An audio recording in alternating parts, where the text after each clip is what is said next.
Aqua Teen Hunger Force, assemble! I know this is the Super Pat 98 YouTube channel, but here I am, Master Shake, and wow, we're really gone that long? What the hell's going on around here? I am the Lord of Illusions, and I would like to personally review my new season of Aqua Teen Hunger Force. But I'd rather go try to get some chicks and hang out with Carl. So I'm going to turn the camera back to Patrick. We're back, baby! What's up, guys? SuperPat98 here. I just wanted to give a quick review of the new season of Aqua Teen Hunger Force, Season 12, or 14, or whatever it is. It was extremely exciting when it was about to air, and all I can think about was Aqua Teen for like 4 days, or like a week. It was insane. I felt like it shouldn't have been canceled back in 2015, and I was so pissed because I think something this special should go on for like 20 years, and then you can end it. But it was cut way too short. Then, of course, we got the Aquadunks episodes, the mini episodes, and the new Plantasm movie. But we're not here to talk about that. That'll be in a different video. So let's talk about the new season. First, let's talk about the new intro, of course. I love the new intro, just like everyone else, pretty much. There's just one thing I hate in the new intro. There's only one tiny moment, and it's when fucking Meatwad twerks. That I detest that Meatwad twerks in the new intro. It's not funny. It's obnoxious. It's horrible. Get rid of it. I hope they just remove that tiny piece from the new intro, because other than that, it's great. So every time I watch a new episode of this season, I was always so pissed when that part happened, because it's just cringy, and it's just not something cool for the Aqua Teens to do. It's not like Frylock shooting lasers from his eyes, or Shake doing something silly, or Meatwad turning into the igloo. It's not a cool Aqua Teen thing. It's a cringy, bullshit thing, and it shouldn't belong in there. I've heard many debate online that this new intro is better than the old intro. Maybe. It's so great, it could be. Very, very much so. But, of course, we'll always have the nostalgia for the original intro, and that's another thing that leads me to the next thing I want to talk about, is the animation. The animation is very impressive. It's really cool. I love seeing the Aqua Teens in a new way, but it's still being the same.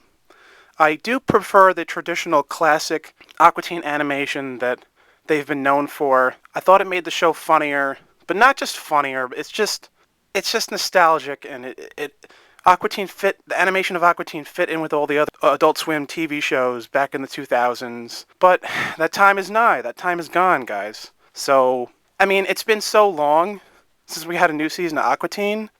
At this point, I'm okay with them trying new animation, because they've been retro animation-wise for 18 years or whatever, like forever. So we've seen a lot of them in their traditional version. So it's okay to try something different, because it may have been a little too stale that they kept things the same animation-wise for too long, but they always tried to do new things to introduce stuff to the animation while keeping it the same, which I love.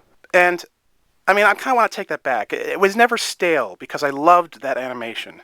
But even though it was never stale, this, just refreshes Aqua Teen, as a series, so I'm open to it. Another thing is I kind of miss the end of the original intro where Shake slams his head in spaghetti.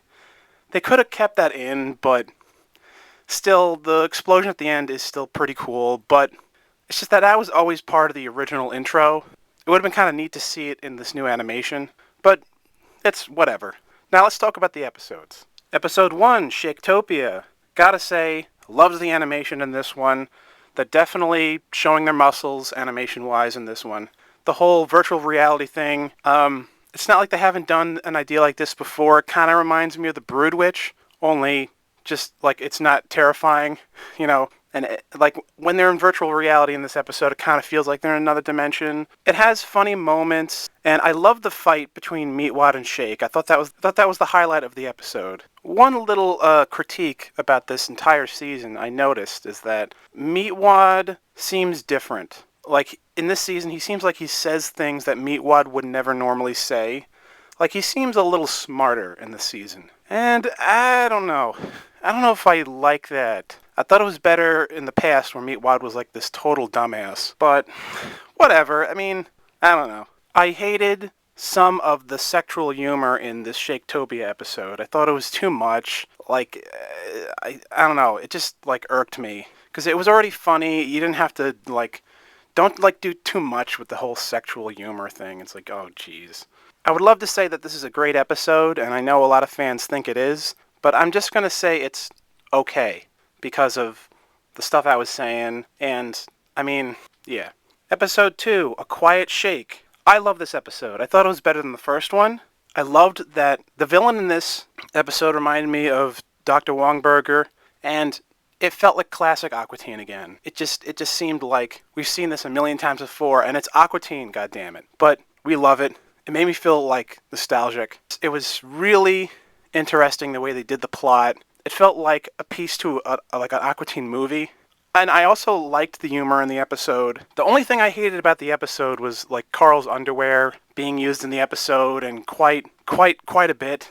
And that was annoying. That wasn't funny. That was like a cheap joke. It could have been something else. And again, I didn't like that one part of sexual humor in it where Frylock has the underwear, and I think you all know what I mean if you saw the episode. I didn't like that. It was just cringy, very, very cheap. But other than that, I thought it was better than the first episode. Episode 3, Script 2, Toozle, the T's are Twos. This was a pretty decent episode. I don't think it's as good as episode 2, though. What I love about the episode is that Frylock defeats the algorithm in the end of the episode. I mean, spoilers. I love that message, that the algorithm should not be used to make a full movie and stuff like that. I did enjoy the parodies of the voices in there, and Louis C.K. was one of the voices of the contraptions in that episode. That was really great. I loved that, or at least it sounded like him. For most of the episode, when you were watching it, at least how it felt to me, it seemed like this was something we've seen before already. It kind of reminded me of the Dora Explorer episode they had with the GPS, Gypsy the GPS, or like the Bible Fruit. But it was a very creative episode once again, and I did like the message. And now, because of Frylock, we all know how to defeat the algorithm. Scary times we're living in. But the Aqua Teens still remain. So there's something to look forward to, guys. Episode 4, Get Lit Upon Acid Upon. I thought this was a pretty good episode. I thought the jokes in it were lacking quite a bit, like throughout the episode, but it was still pretty good. I enjoyed the plot. It was cool. I thought it was hilarious, Carl's joke with the leprechaun workout machine. That was probably the funniest part in the episode. The new villain in the episode, the guy with the afro who's, the simulation, whatever, I felt like they were a little too confident with his character. I mean, he was just okay. But the episode kind of seems as if, oh, this character is so funny. And it's like, guys, come on. He's okay. And I loved that we got to see all the different stuff from the past episodes in Frylock's closet in his bedroom. We even see the frickin' Oogie Matach that Oog had and Frylock made. But of course, it doesn't make sense why Frylock has it. I mean, doesn't Oog have it? Didn't he sell it to make money? I guess he had an extra one. I don't know. I don't think it's supposed to make sense. I think it's just a cameo. But I always want things to make sense, because I'm a huge fan and all that. I thought it was funny that Shake was fat. And I also kind of felt like maybe it was tapping into my generation, the generation that started growing up with the Aqua Teens when it first came out, and like we're getting older and a little chubbier. I thought it was kind of maybe a message, like hinting at that, but I don't know. Meatwad was funny in this episode. He had some pretty good lines in there. The ending was clever, but again, they had to end it with this like sexual joke. And again, you all know what I mean if you saw it. And it's like, come on, guys, enough. You did this in like the second episode of the season. Anyway, moving on. It's a pretty good one. Episode 5, Anubis. This seems to be becoming a popular one in this season. I loved it myself. The beginning where Carl is crying and he's like, I have no friends. That was interesting. We've never seen that kind of side, that soft side from Carl before. I mean, never that soft. It fits well in with the plot, and when you think about it, I guess it kind of makes sense that Carl would feel this way eventually about himself, that he has no friends, and now all of a sudden he actually gives a shit. I mean, it's whatever. Anubis was a cool villain in the episode, and it tapped into the problem in culture where, like, all these companies are trying to sell things to people, their desires and all that. At the end of the episode, or I think close to the end, I like that it really showed that all the Aqua teens, including Carl, they all love each other deep down. That was cool. It was. I know it was corny, but I like that it showed that at the end of the season. Plus, Anubis was basically the Illuminati character in this episode. And of course, like, his boss was the Illuminati at the end, the pyramid with the eye and everything. And I do like that they defeated him. I think they did. I loved all the cameos of all the classic characters at the end. So this was a great episode. So overall, what do I rate this season? It's good. It's damn good. It's extremely exciting, of course. It still is that the boys are back. But I want a new season with 10 episodes, and you don't have to go crazy with the animation. If Adult Swim is like, look, guys, you can't use all this money again a second time, because for some reason, Aqua Teen is never good enough for Adult Swim. But if they allow them to have like half of that budget they had in this season, then that's cool, and only use that budget for certain episodes. I loved that they cut off the intro to some of these episodes so that they could show more of the episode, because they only gave them 5 episodes for this season, the bastards. And they also did that during the credits in some of them. So I did love that. Plus, there's a lot of celebrity guest stars in this season. And we've always had that in Aqua Teen, but this season seems like there's more. I wanted to love this season, like a lot of fans, but I only half loved it.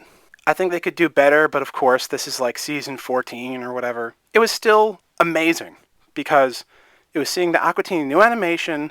They're finally back, a new season. It feels like the old days. That's great. And as long as the Aqua Teens are funny in the episodes, then that's okay. I always felt that way, even in the later seasons. They always had at least a few good ones in there. Unlike the classic episodes, the early seasons, like, every episode was amazing, I thought. And the same thing goes with this new season. There's good ones in here. There are. There's classic moments, new classic moments. By the way, I loved the ending to the second episode, A Quiet Shake, where Meatwad Shake and Carl are dressed up as different makeup of rock bands, and they get a song basically from a demon, which is, again, guys, it's another Illuminati symbolism. They're telling you how rock artists get their lyrics from demonic possession. But anyway, the song they sang at the end, it was actually pretty rockin'. I didn't just like it, I thought it was funny. It was probably one of the best endings to the new episodes of Aqua Teen. I know I forgot to mention that earlier, but that's basically what makes the second episode, to me, probably my favorite other than Anubis. I really fucking hope the Aqua Teens are here to stay, because we need them, especially in the 2020s. So, thank you for watching. Please like and subscribe. I'll check you guys in real soon.